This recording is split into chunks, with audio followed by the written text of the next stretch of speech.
ঘূর্ণাবর্তনের জেরে লাগাতার বৃষ্টিতে ডুবল এলাকা। প্রায় 200টি পরিবার জলবন্দী বাঁকুড়ার মেজিয়ায়।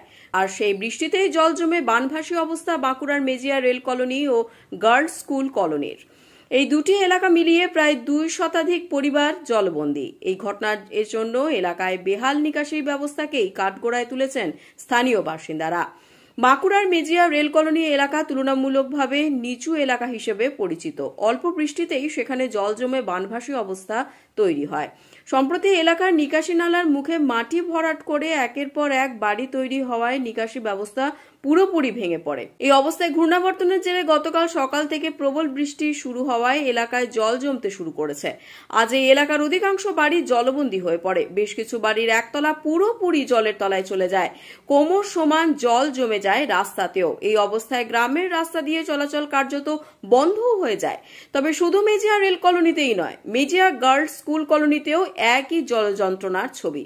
কবে এই জলযন্ত্রণা থেকে মুক্তি পান এলাকাবাসী, সেদিকেই তাকিয়ে সাধারণ মানুষ।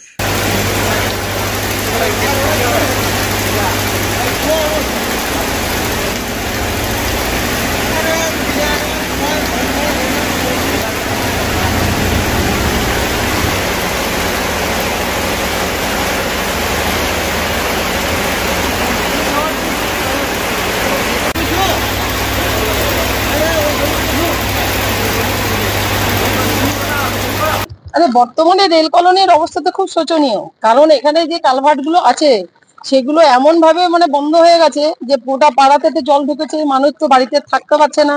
পাড়া সব ক্লাবের ছেলেগুলো মিলে সব তো একে অপরের বাড়িতে রেখে দিয়ে আসছিল মানুষজনকে। কেউ কেউ বাড়ির মধ্যেই জলের মধ্যে বসে আছে। অবস্থা খুব শোচনীয়। এইভাবে যদি চলতে থাকে তাহলে রেল কলোনির অবস্থা যে কি হবে সেটা ভাববার বিষয়। মূলত কারণটা কি?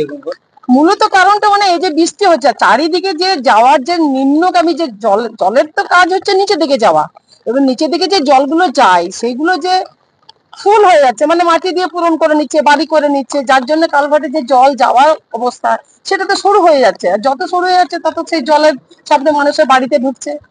এখন প্রশাসন কি তাহলে নতুন করে বাড়ির অনুমতি না দেওয়া এই জায়গাতে? না, বাড়ির অনুমতি না দেওয়া সেটা পঞ্চায়েত থেকে ভাবতে হবে। সেটা পাড়ার সকলকে মিলে আন্দোলন হচ্ছে, কিন্তু আন্দোলনে তো ব্যাপারটা তো বুঝতে পারছো সব জায়গাতে সেই একই অবস্থা।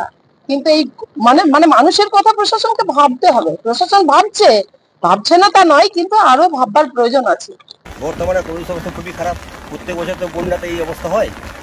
কিন্তু এই বন্যা কোনো তো জন্য কেউ ইয়ে করছে না, কি ব্যবস্থা করছে না। এই ব্যবস্থা নেওয়ার জন্য তো কেউ দেখছেও নাই। প্রশাসনকে বলা হয়েছে, প্রশাসন তো কিছু মাথা নাড়ছে না। যাতে এটা সুব্যবস্থা করা যায় তার জন্য সবাইকে এগিয়ে আসতে হবে, প্রশাসন তাকে আসতে হবে। ব্যবস্থা করেনি। এর মূল কারণ কি? এই যে বন্যা কারণটি রাস্তাঘাটে ওইদিকে যে জল আসছে, সমস্ত বাড়িতে জল এই দিকে রয়েছে, ওই জন্যই এটা হচ্ছে। জিমর বাড়িতে জল আর এদিকে পাবুতি পুরো গ্রামের জল, সমস্ত গ্রামের জল এই কলোনির মধ্যে দিয়ে যাচ্ছে, এই জন্য অবস্থা হচ্ছে। আচ্ছা, নিকাশি ব্যবস্থা ঠিকঠাক নেই? নিকাশি তো করা হয়েছিল, কিন্তু সেখানে যে পরিমাণটা চড়া আছে সে চড়াটা কম করা হয়েছে। ওতে জল নিকাশি পুরো হচ্ছে না। যাতে চড়া করা হয় নিকাশি ব্যবস্থাটা, তাহলে হয়তো সমস্যা সমাধান হতে পারে। এই যে বাড়িগুলি রয়েছে ওখানে কি আটকে রয়েছে? আটকে আছে ওই মানস মুখার্জি, পলাশ মুখার্জি বলে ভদ্রলোক, 3 জন আটকে আছে। ওদিকে যাতে ইয়ে করা যায়, উদ্ধার করা। প্রশাসনকে জানানো হয়েছে বিষয়টা? প্রশাসনকে জানানো হয়েছে? জানানো হয়েছে। আমার কিছু আগে কথা হলো আমাদের পাড়া ছেলের সাথে, তো বললো প্রশাসনকে জানানো হয়েছে। বিডিও অফিস থানায় ফোন করেছিল, থানার থেকে আমার বিডিও অফিসে বলেছে বিডিও অফিস থেকে টিম আসছে এখানে উদ্ধার করার জন্য।